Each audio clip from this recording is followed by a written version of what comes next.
Ya, pemirsa, wacana perombakan kabinet kembali mencuat, namun Presiden Joko Widodo belum menyebutkan kapan waktu yang tepat.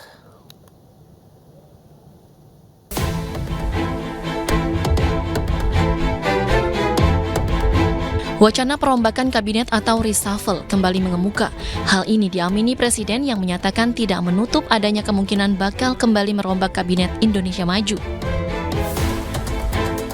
Namun saat ditanyakan terkait wacana perombakan kabinet di peresmian pembangunan tahap 1 Stasiun Manggarai, Jakarta, Jokowi hanya menjawabnya dengan tersenyum. Akan melakukan reshuffle kabinet, Pak? Reshuffle. Terima kasih, Pak. Kasih kisi-kisinya, Pak. Pak Jokowi kasih kisi-kisinya, Pak. Bocorannya, Pak. Cluenya. Ya, udah.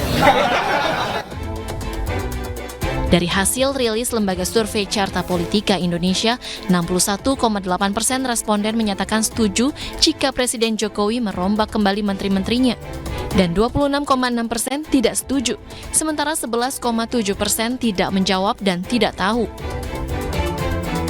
Namun dari hasil survei lainnya, 60,5% responden menyatakan puas terhadap kinerja menteri-menteri Jokowi, 32,7% menyatakan tidak puas, dan 6,9% tidak menjawab atau tidak tahu. Belakangan Jokowi kembali bicara soal pencapresan 2024. Setelah menyebut capres rambut putih, Jokowi juga menyebut soal capres gagal. Jokowi sampaikan kekhawatiran adanya capres gagal yang nantinya mengkambing hitamkan istana. Jokowi pun heran kenapa istana selalu disalahkan dalam urusan politik jelang pemilu 2024. Ada lagi nanti mungkin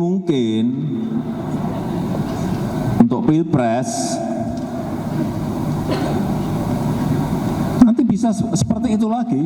Ada orang atau tokoh yang ingin sekali dapat kendaraan supaya bisa mencalonkan,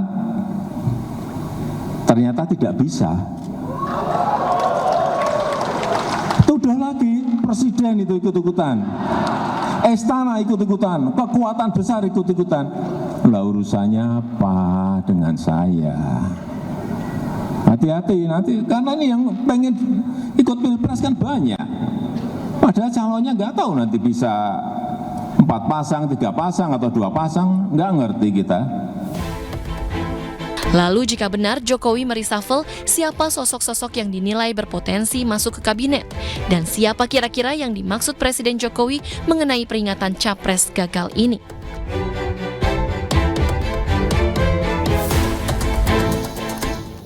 Ya, isu reshuffle menteri kian kencang pasca Presiden memberikan sinyal perombakan kabinet akan dilakukan. Pernyataan itu diperkuat dengan pernyataan dari sejumlah elit partai dan juga lingkaran istana. Benarkah dalam waktu dekat Jokowi akan melakukan reshuffle menteri? Kita akan tanyakan langsung ke Bang Ali Mokhtar Ngabalin, tenaga ahli kantor staf kepresidenan. Bang Ngabalin, selamat malam. Selamat malam, Renat. Assalamualaikum warahmatullahi wabarakatuh. Waalaikumsalam. Bang Ngabalin, kalau soal reshuffle tentu urusan prerogatifnya Presiden Joko Widodo. Tapi benarkah memang akan ada reshuffle dalam waktu dekat? Insya Allah dalam waktu yang tidak terlalu lama, dan rencana ini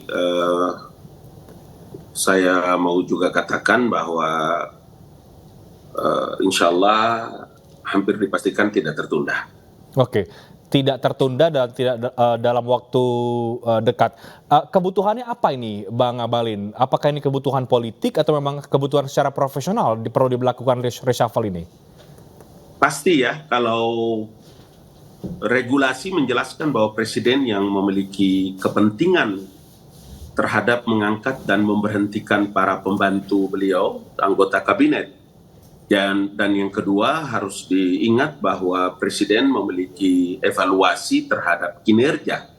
Sehingga kalau dikaitkan terkait dengan apakah ini menyangkut kepentingan politik atau tidak, saya mau bilang bahwa sebagai user tentu saja secara objektif presiden punya kewenangan itu dan pasti berdasarkan evaluasi. Artinya baik dari reward and punishment yang dimiliki dengan kewenangan, negara memberikan kewenangan, undang-undang dasar memberikan kewenangan kepada presiden, sehingga semuanya harus kita kembalikan kepada beliau dan tentu saja beliau punya hitung-hitungan yang pas dan tepat. Oke, banyak yang kemudian Bang Abalin mengaitkan bahwa reshuffle menteri kali ini lebih condong berat sisi politiknya karena ada peristiwa politik koalisi Nasdem dan lain sebagainya. Apa tanggapan Anda, Bang Abalin?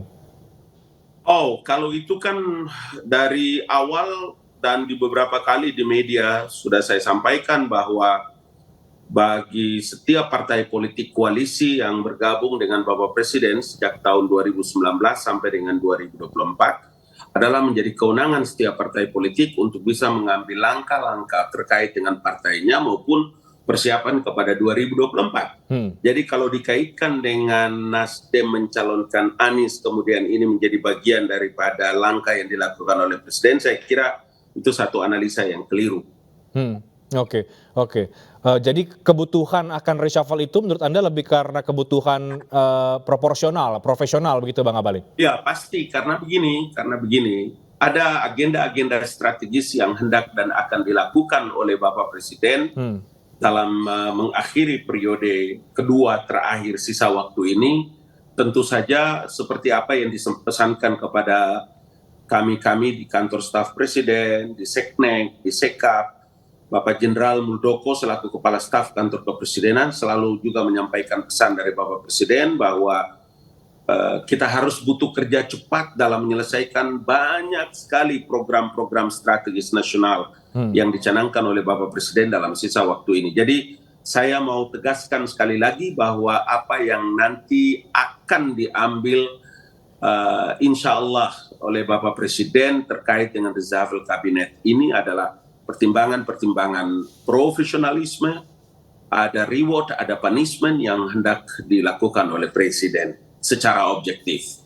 Oke, jadi persisnya kapan itu bocorannya dari Bang Abalin, apakah akhir tahun ini atau awal tahun 2023 seperti yang sudah banyak dibicarakan? Reinhard, kalau tidak ada halangan besok jam 2 saya bisa mengabarkan kepastian itu apakah di akhir tahun ini, bulan ini, atau mungkin di awal Januari. Oke, artinya besok jam 2 memang ada peristiwa apa ini Bang? Dari saat ini sampai dengan jam 2 besok sampai baru bisa dipastikan besok. Ada perintah lagi yang bisa saya teruskan karena besok jam 2 ada beberapa agenda yang kami diperintahkan untuk hadir dan mengikuti. Oke. Dan saya kira itu penting untuk nanti saya kabarkan kepada Rena. Oke, besok jam 2 kita tanya lagi ke Bang Abalin. Terima kasih banyak Bang Abalin untuk waktunya terkait dengan isu reshuffle menteri. Terima kasih banyak Bang Abalin, selamat malam.